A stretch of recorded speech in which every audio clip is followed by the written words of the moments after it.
Magandang gabi mga bay. So bali pakita ko lang sa inyo yung Ryzen helmet tsaka yung KYT. So bali ang gagawin natin ngayon mga bay is titimbangin natin sila kung sino ang mas magaan o sino sa kanilang dalawa ang mabigat. So bali ito yung timbangan natin. Timbangan natin bay, i-set natin sa 0.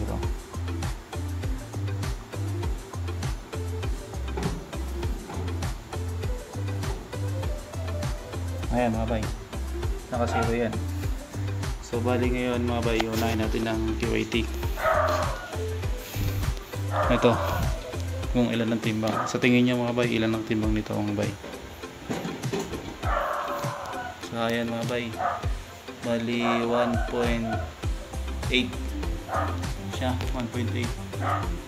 Ayan mga bay, 1.8. Sumunod naman yung Ryzen. Ito mga bay, Ryzen.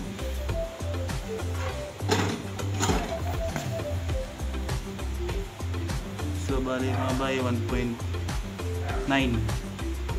So bali mga bay, ang difference niya lang is 0.1. So bali kayo na humusga mga bay, KYT versus Ryzen. Pakiramdam ko kasi kung hawakan mo lang siya, mas mabigat si Ryzen. Pero pag tinimbang, halos parehas lang. Ayan mga bay.